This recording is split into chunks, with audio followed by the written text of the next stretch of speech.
Chapter 2. The Life Situation of the Gospel.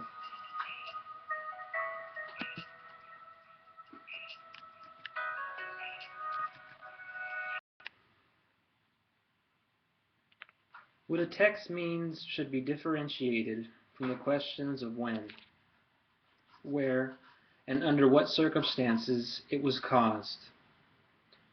Yet because meaning and context are both interdependent, interpretation must be concerned with both. The Gospel, according to Matthew, like other writings of the New Testament, is linked by language, structure, and content to a distinctive historical and geographical setting. The life situation, therefore, in which it originated must be identified as far as it is possible. By locking the literary composition into a social, economic, religious milieu, an essential hermeneutical circle is established through which its type concepts and their intended verbal meaning can be determined with greater precision.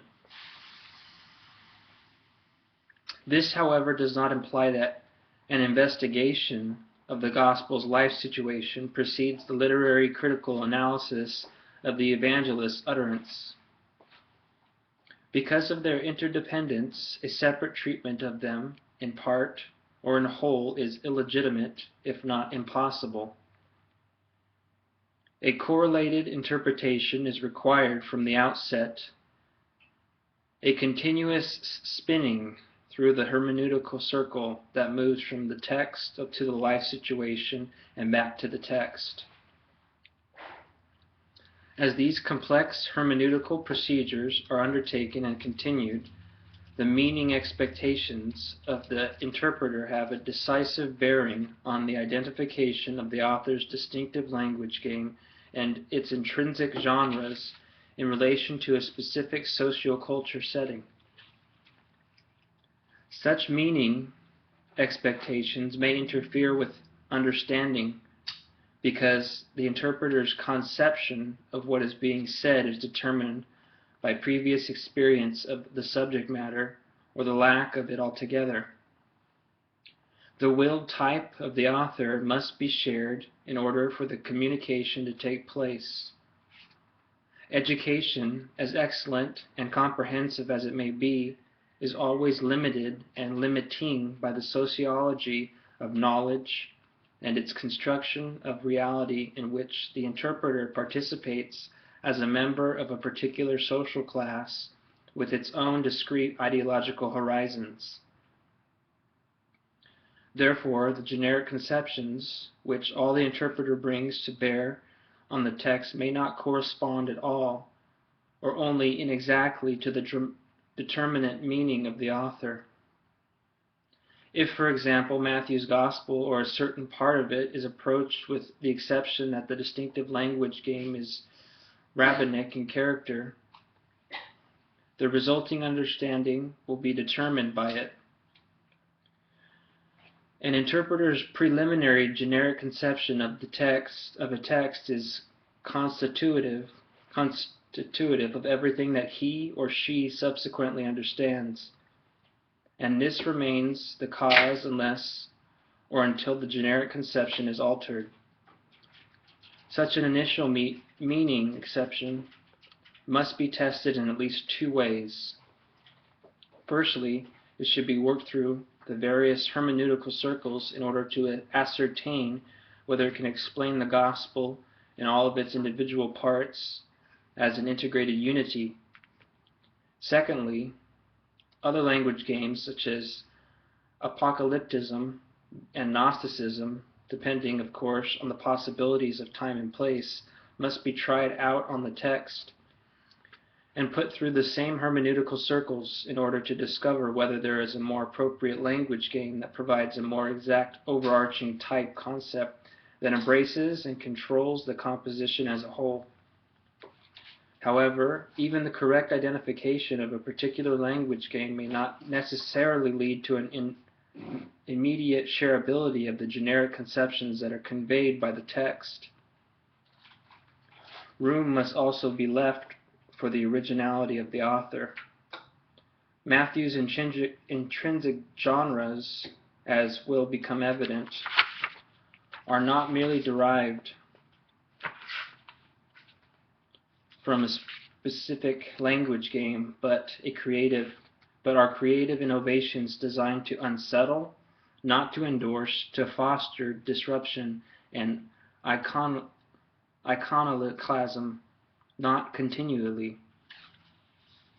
Because of the evangelist's dependence on the gospel, according to Mark and the Q source, his type concepts should also not be considered as simple borrowings of tradition, not even that body of material which has been adopted without revision. No matter how similar the one may appear to be to the others in content and arrangement, Matthew's literary work is a new articulation of the good news.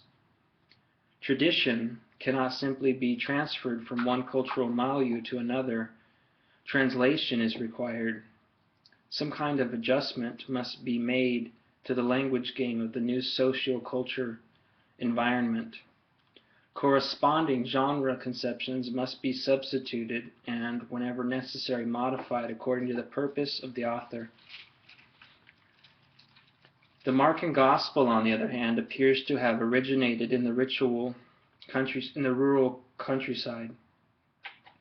Its frequent references to villages and towns and to Jesus, its inherent mystery, its inherent ministry among them point to this, and the preponderance of agricultural parables and metaphors supports it. Moreover, its crude grammar and syntax indicate a lower class audience consisting of peasants, artisans, and craftspeople. Jesus himself is presented as the carpenter, and the metaphor of 9:3, his garments became very shining, white such as bleacher on the earth, is unable to make so white, is drawn from a particular handicraft. Matthew's Gospel, on the other hand, has an undeniable urban character, where there are only 4 references to the villages. The word city occurs 26 times. Jesus, for the greater part of his life, resides in cities. Nazareth, where he grew up into adulthood, is designed a city in 2:23. Capernaum, in his place of residence during his ministry. According to 8:1, his own city. Although he also carries his messianic mission into the countryside as an itinerant, he continually returns to his home in Capernaum. The evangelist, therefore, seems to be writing for an urban community, for people who, like Jesus, have their home in the city. Furthermore, the general character and emphasis of the gospel intimate that the addresses are affluent Christian Jews who probably belong to upper class society. Such an identification is suggested by the genealogical table which stands at the very hand of the book and which upholds Jesus' descent from Abraham, the grand patriarch of the Jews, and David the king. Genealogies were indispensable to the upper class of agrarian society. They were the historical records of the elite in urban culture which served to establish a family's pedigree and simultaneously to maintain its social prestige and privileged position in the community. Matthew's genealogy, however, is directly ambiguous. While it enhances Jesus' messianic messianic identity by tracing his royal lineage from David through Zerubbabel. It also points to various scandals connected with 5 women who are specified and the men associated with them. Jesus' ancestry includes the expendables of society, foreigners, adulterers, as well as King David, who committed murder for the sake of adultery. It is hard to imagine that such an unusual family tree with its startling contrasts would not have impressed but also offended the upper-class Jewish Christians. Similar incongruities are evident throughout the Gospel. On the one hand, Jesus is worshipped as the King of the Jews by the Magi from the east, who present him with regal gifts of gold, frankincense, and myrrh. On the other hand, he subsequently concentrates his ministry to the lower class masses who are harassed and oppressed as sheep without a shepherd. He even gives a banquet for tax collectors and sinners at his home in Capernaum. One tax collector in particular, Matthew by name, is called to discipleship and eventually named to the ranks of the original 12. If the gospel was attributed to him from its very beginning, such a deliberate ascription of authorship to one of the degraded of the lower classes would have a shattering effect upon elitism and class consciousness of these Christian Jews. Certain peculiarity Matthean traditions hint at a more precise identification of these affluent upper-class addresses of the gospel. It would seem that they are landlords and merchants engaged in business and commerce. In any mature pre-industrial city, they would be able to acquire considerable wealth, but because they happen to belong to a minority status group, they would be prevented from gaining political power through purchase or marriage. They would appreciate the analogy which Jesus drew from the world of business at the conclusion of the first antithesis of Sermon on the Mount.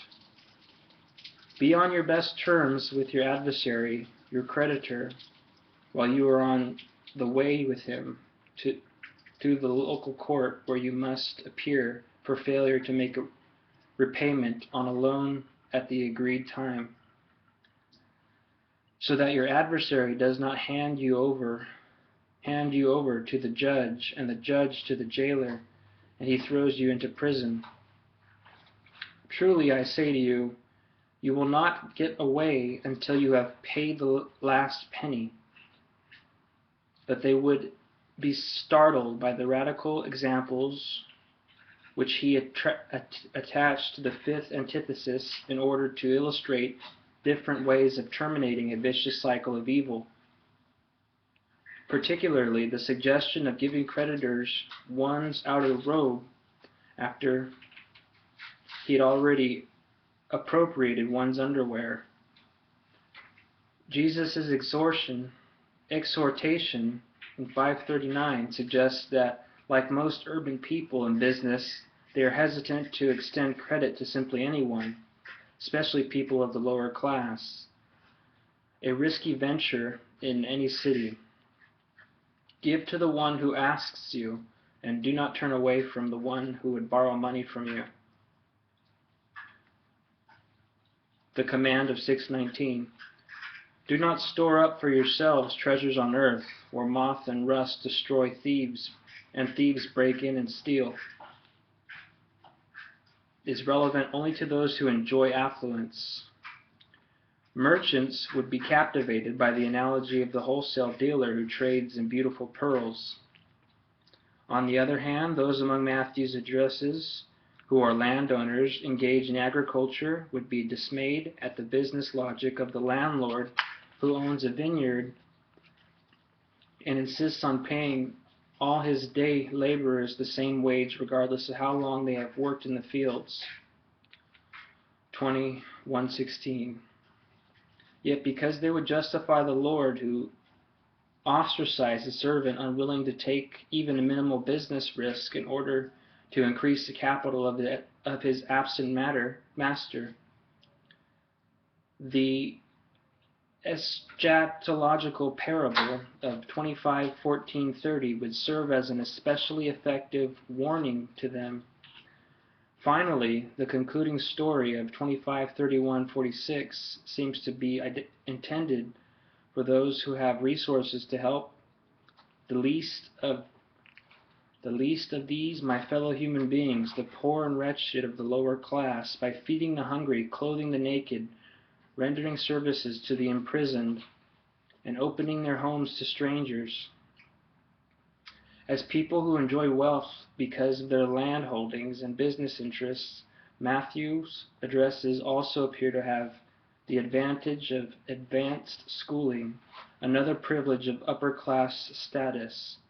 The sophistication that presupposed for the comprehension of the Gospel's literary construction and theological dialectic involve a degree of literacy and learning that requires higher education.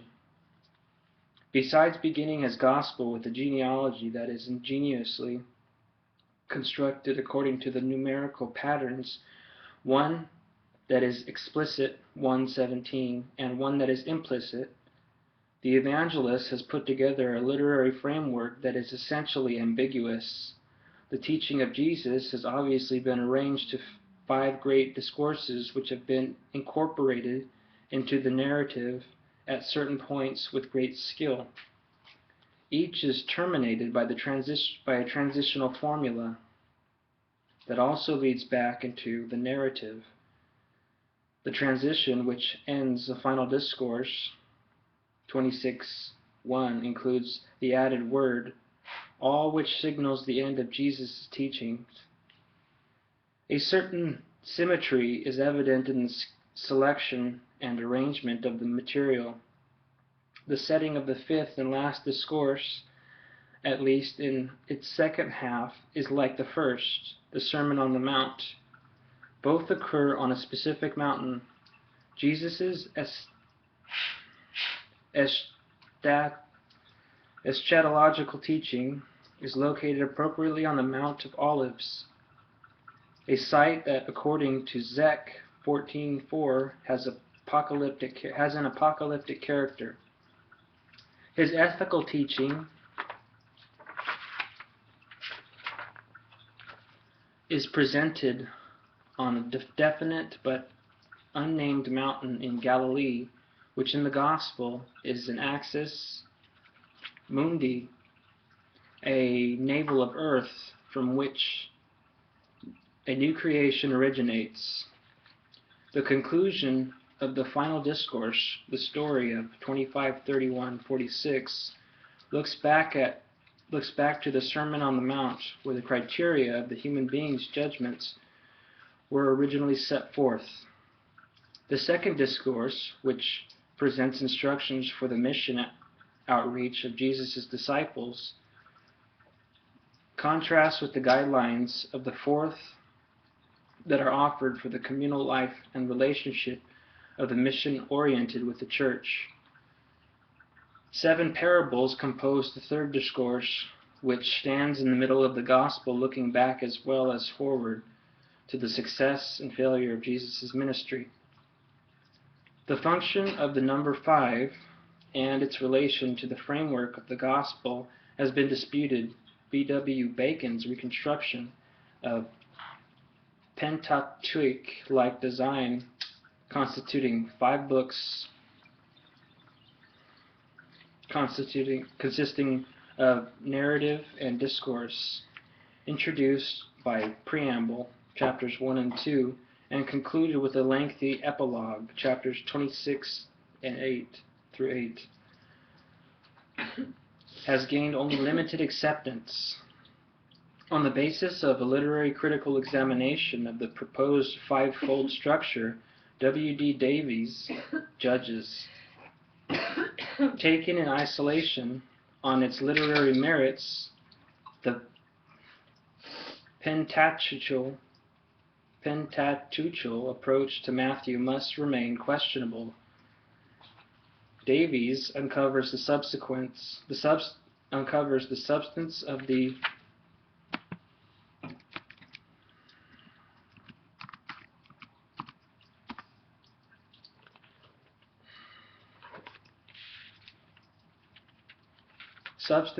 the new law, the new Sinai, the new Moses. Yet nothing explicit would provide any conclusive evidence for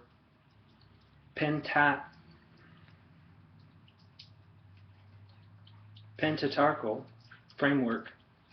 The five-book design, therefore, like the motives of the new law, the new Moses, and the new Sinai, is ambiguous, but by the purposeful intention of the author.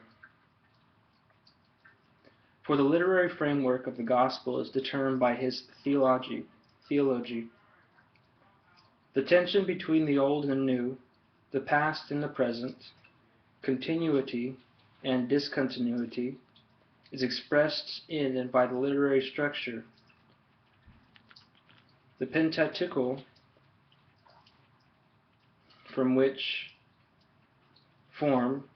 in which Israel's constitution was cast, has deliberately been adopted by the evangelist, and with it, as will become evident, the typologies of Moses, Exodus, Sinai, and Law. For Matthew, Jesus' fulfillment of the Old Testament requires such continuity, yet the literary structure of the Gospel is more than a repetition of the five-book design of the Torah. While chapters 1 to 2 may be considered as part of Book 1, chapters 26 through 8, which present the climactic events of Jesus' death and resurrection, do not fit into the scheme. These final three chapters destroy the five-book structure and confer on the Gospel its unique literary character of a shattered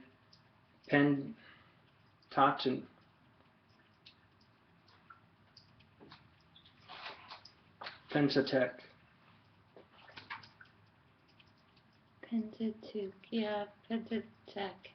Pentateuch. Accordingly, iconoclasm is the type of concept or intrinsic genre that governs the composition and unifies both its form and content. Its framework may be outlined as follows.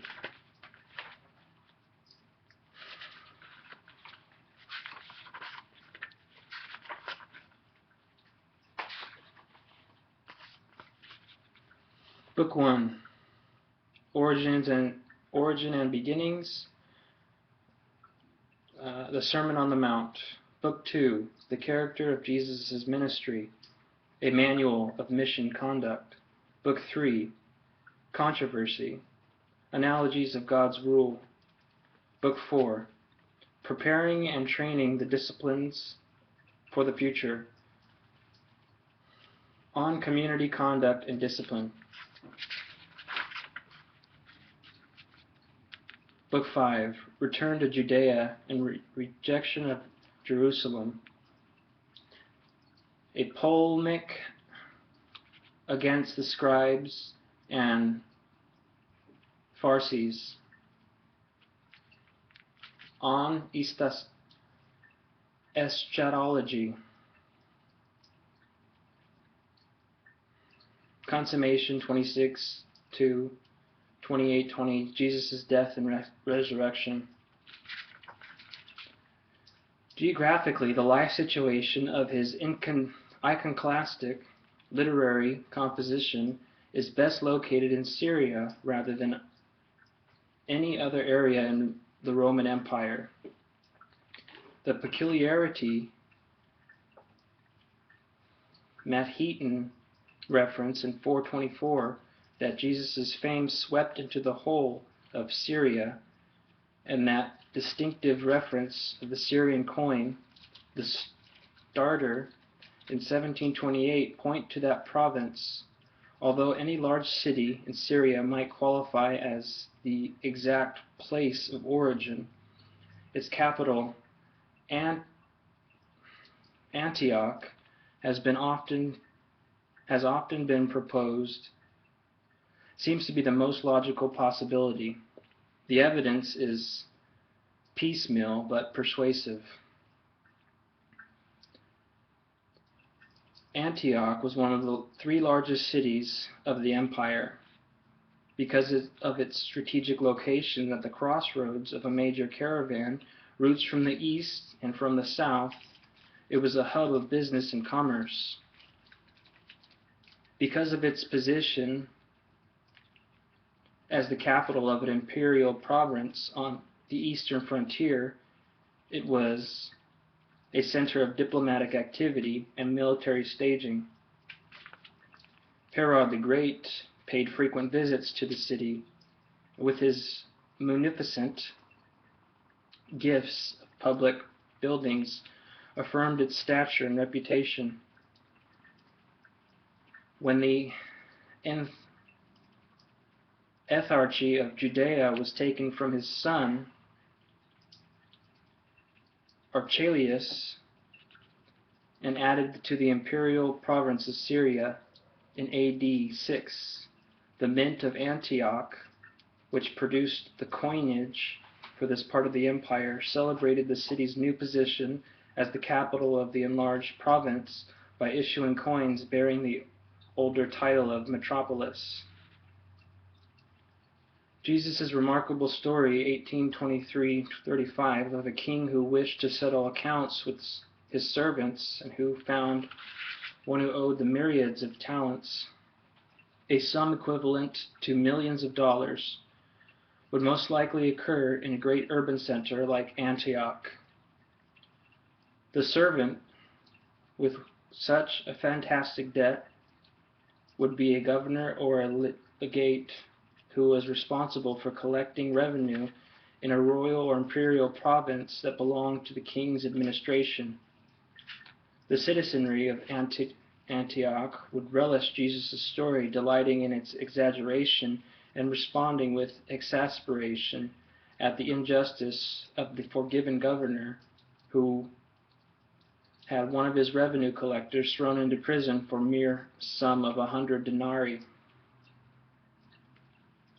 As a meeting place of Eastern and Western cultures, Antioch afforded a cosmopolitan climate in which traditional lines of nationality and religion could easily be crossed. Hellenistic philosophies and religious cults flourished, having a wide appeal to all classes of people and degrees of education. Cynic, Stoic philosophers like Euphrates and Tyre and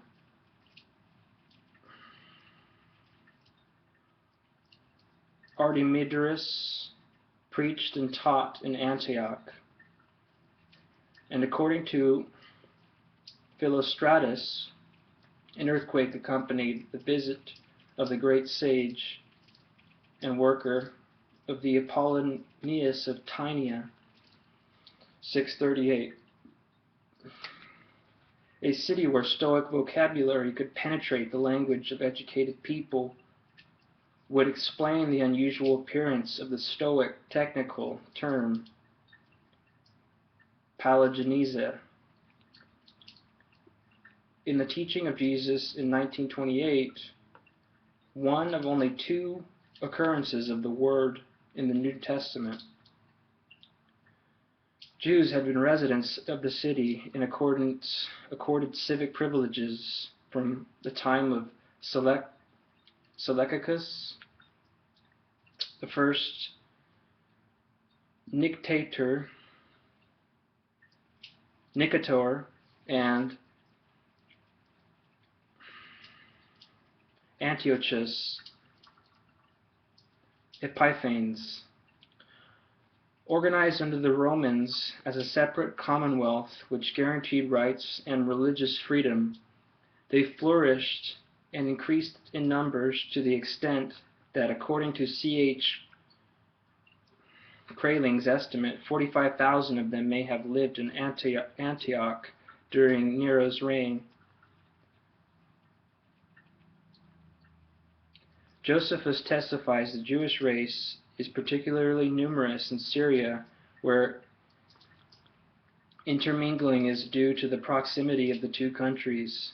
But it was Antioch that they especially congregated, partly owing to the greatness of the city, but mainly because the successors of the king Antiochus I had enabled them to live there in security. They evidently made a religious impact for Josephus.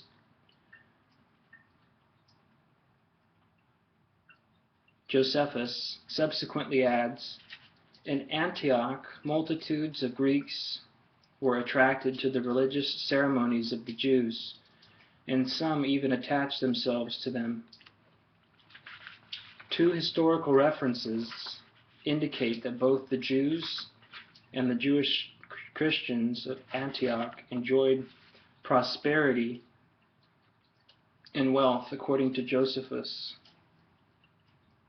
The Jewish colony grew in numbers, and their richly designed and costly offerings formed a splendid adornment to the temple.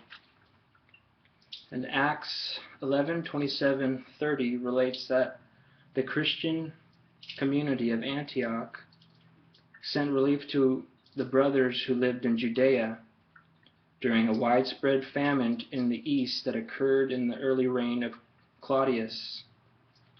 To what extent the Jewish revolt in Palestine affected their economic circumstances is not clear. While Jewish prestige undoubtedly declined, legal status remained virtually unchanged. Christians, both Jewish and Gentile, presumably were not included in the general dissatisfaction and hostility of the city's populace against the Jews.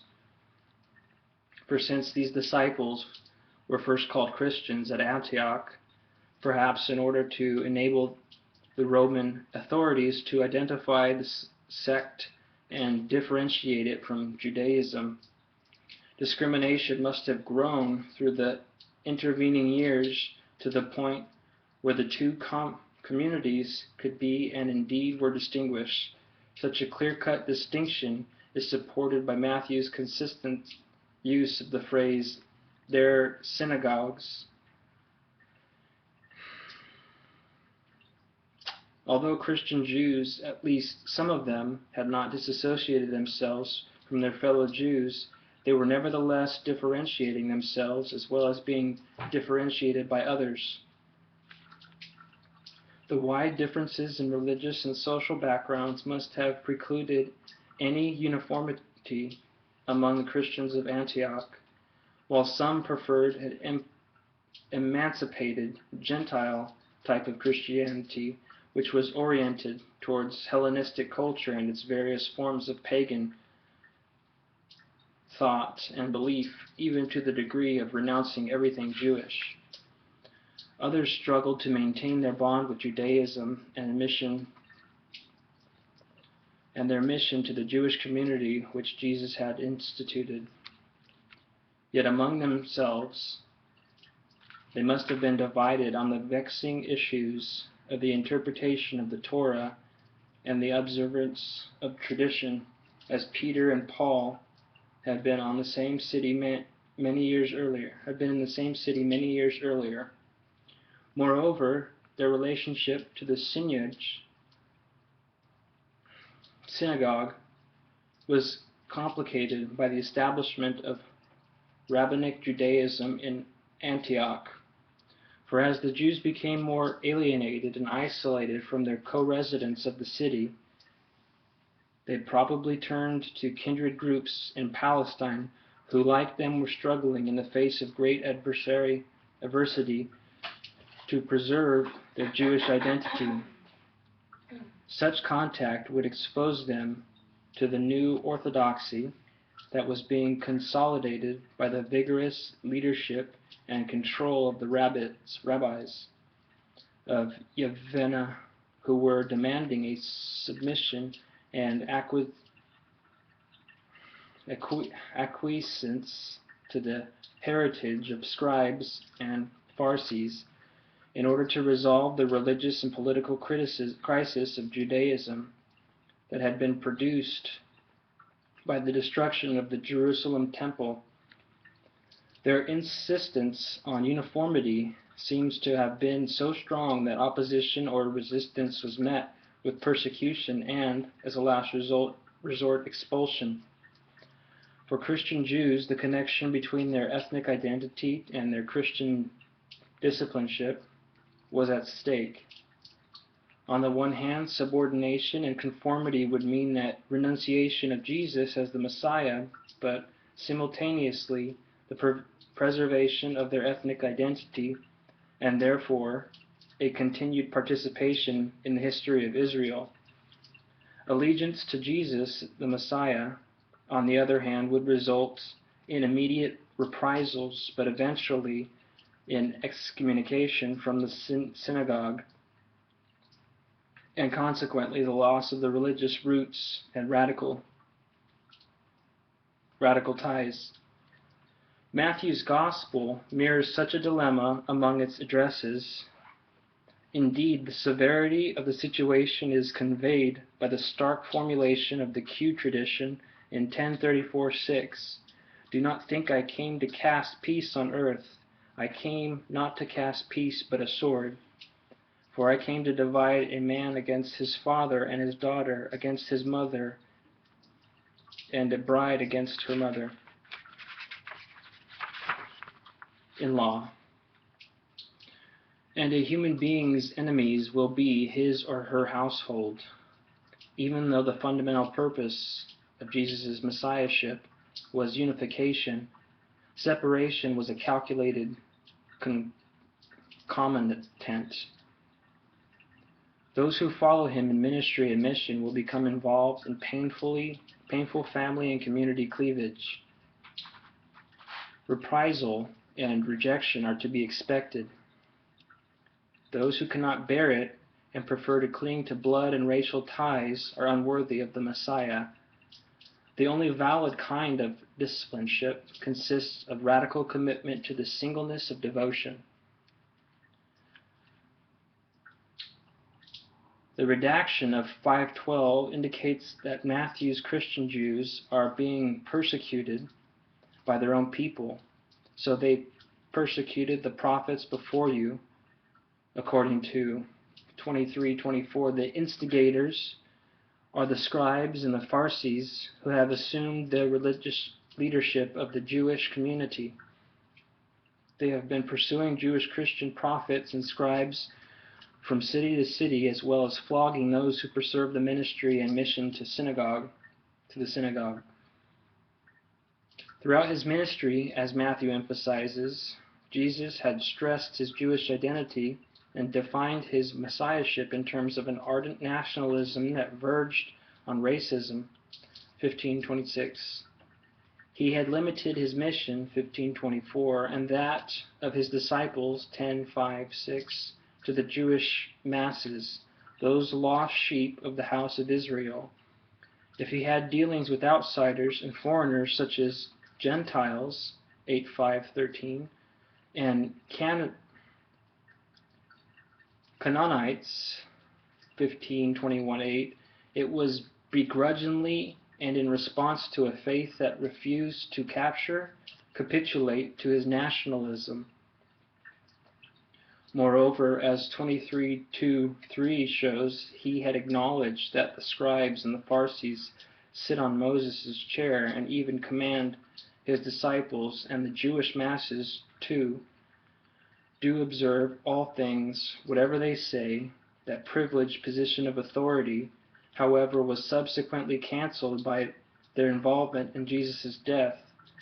Although the chief priests and elders of the people actually were responsible for delivering Jesus to the Romans for execution, 27:1. The Pharisees had been accomplices in their earlier efforts to seize him, 21:45, and to trap him in his speech. Moreover, their joint requests with the chief priests to have Jesus' tomb sealed for 3 days, and especially their use of Kyrie, Lord, and the title which the Jews reserved for God alone in their address of Pontius Pilate in 2763, exposed their bankruptcy. Any historical claims that might have been fortified and their followers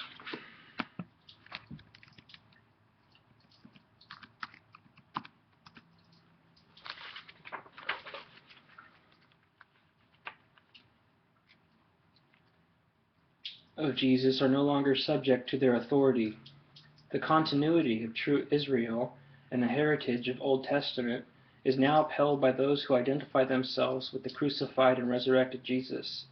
They constitute the community of human beings, which the risen Jesus founded on the mountain of Galilee, in which they enjoy full participation in his sovereignty as the Son of God, with the Gentiles who come from the east, 2:1, and the west, 27:54, as well as the saints of the past like Abraham, Isaac, and Jacob, 8:11, 27:52, 3.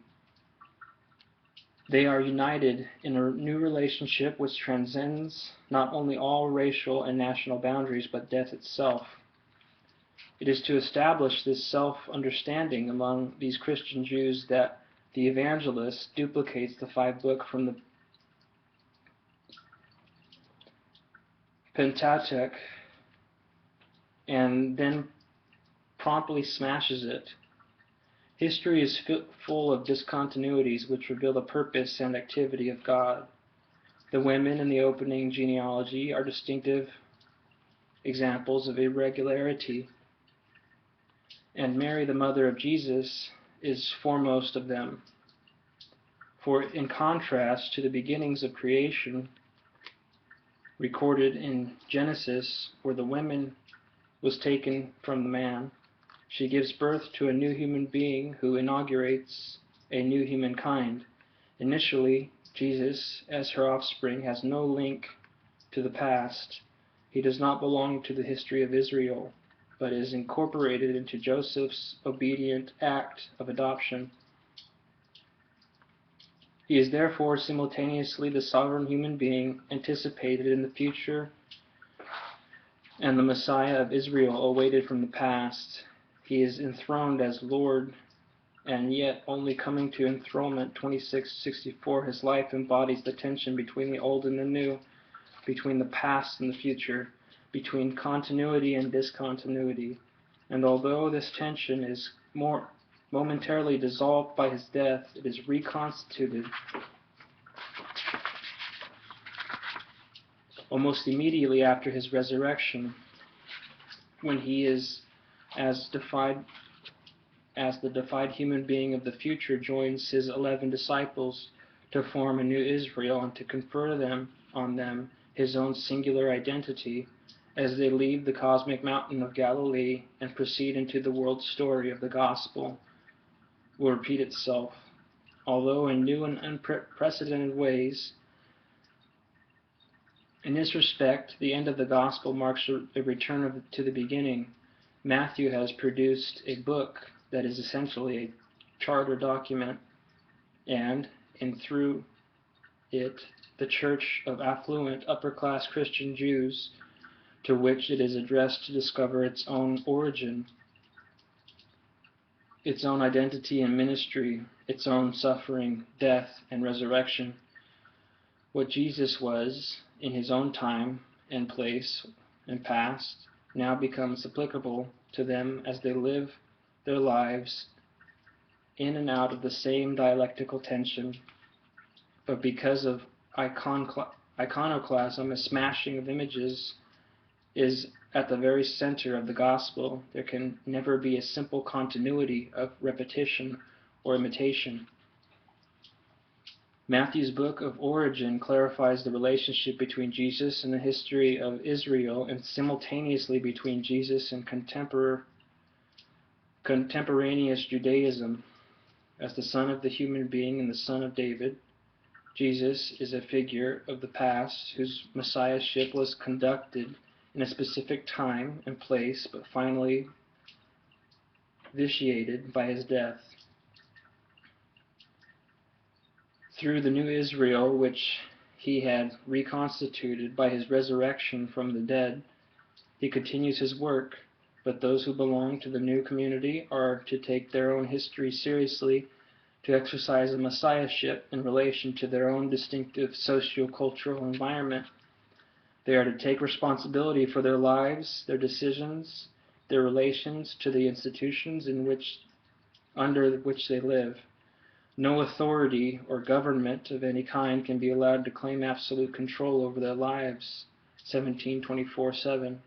Like Simon Peter, one of the 12 who lived and worked in Antioch earlier, perhaps between AD 47 to 54, they have the authority of the keys of the kingdom of God. Whatever principles and categories, institutions and structures they choose to establish or abolish will be validated by God. By linking their identity and self-understanding to Jesus and the Peter, horizontally, the evangelist seeks to draw these upper-class Christian Jews into the kind of ministry which they conducted among the dehumanized and disposed masses of their society. They may be landlords and merchants of means, but as new people, participants in Jesus' sovereignty, they are called to be servants. There is no place for elitism or privilege in this community of the new human being. The author of the character document seems to have been converted Jewish scribe, but not, as is often supposed, a former rabbi. The twofold quotation of Hosea 6:6 and 9:12 and 12:8, which is directed by Jesus in both instances against the Pharisees, was a crucial principle in the rabbinic reconstruction of Judaism under the leadership of Jochanan ben Zakkai after the critical loss of the temple in AD 70. Its employment, instead of intimidating that the evangelists once belonged to this movement, may indicate nothing more than an effective use of rhetoric against the rabbis. A more likely background and schooling out of which Matthew came is one of the intertestamental convectiles of Jewish apocalypticism. Originating in the time of Seleucid oppression, especially during the reign of Antiochus Epiphanes, millennially oriented sectarian groups of Jews rallied around the hope of the immediate rule of God that would bring about a total transformation of human life on earth. Old Testament history was not only reinterpreted but also restructured in terms of numerical patterns such as 4, 7, 10, 12, 14, and 70 in order to convey meaningful measurements of time. From this language game, the evangelist has drawn his generic conceptions and imperative devices. 2 numerical measurements have been combined in his construction of the genealogy of Jesus. The number 4 serves as the basic division of history of Israel from Abraham to Jesus Christ, while the individual epochs of the history are divided into 14, or, as will be seen, 12 plus 2 generations. The visionary dreams of Joseph in chapters 1 to 2 are a medium of revelation typical of apocalypticism. The 4 mountains in Galilee, perhaps also the Mount of Temptation and the Mount of Transfiguration, are instances of the cosmic mountain or navel of earth, which are also featured in apocalyptic writings. Earthquakes, which in apocalyptic millennialism reduce the world to primeval chaos and signal a reordering of reality, and especially prominent in the first gospel, occurring 4 times in the course of Jesus' career. Also, instead of adopting Mark's handicraft metaphor, Matthew distinguishes Jesus' transformation with an analogy that parallels descriptions of the epiphanies found in the apocalyptic literature. These and other features that will emerge in subsequent interpretation of the gospel identify the author as a writer and thinker who came out of convectile Jewish apocalypticism. That he was a scribe is upheld by the generally sympathetic attitude towards scribes that is conveyed by the gospel. That he was a learned student and a skillful interpreter of the Old Testament is evident in the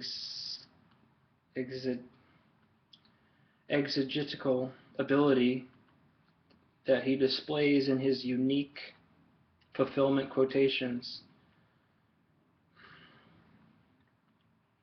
Perhaps the scribe that expresses the intention in 8:19, "I will follow you wherever you go," echoes this commitment of the author as much as the peculiar tradition of 1352, which is often cited in this regard, discloses his self-understanding. Every scribe who has been taught with respect to the kingdom of God is like a house lord who throws out of his treasure new and old things. The treasure which the evangelist oversees, which he has the authority to distribute freely, consists of traditions of Jesus found in Mark Q, oral materials in the Old Testament. In his scribal office, he has the freedom to be iconoclastic as he responds to a new life situation and creates a new literary composition that will communicate the good news to the upper-class Christian Jews of Antioch. Above all, he has the freedom to mythologize Jesus according to his apocalyptic perspective, that is, to match the life of Jesus as presented by a primary source, Mark, with the mythology derived from apocalypticism in order to bring it as fully as possible into accord with its essence. Thus, the life of Jesus, which is essentially image-smashing in character, corresponding to the implicit literary structure of Matthew's Gospel, is paradigmatic of the kind of lifestyle God wills. Jesus' resurrection from the dead is a validation. The Gospel, therefore, is a charter document that is basically mythical, and it constructs a realm of reality, or a universe in which certain values, attitudes, and beliefs are institutionalized. But because this new order is grounded in the iconoclastic person of Jesus, these values, attitudes, and beliefs are anarchical. That is, they are always subject to the sovereignty of men and women who participate in this new order, and like Jesus embrace the ambiguity of their identity and the openness of human existence, which even death cannot negate. Only in a world where people live by faith are they therefore casting their cosmic mountains into the sea of chaos is the kind of humanness that God willed at creation and Jesus attained realizable.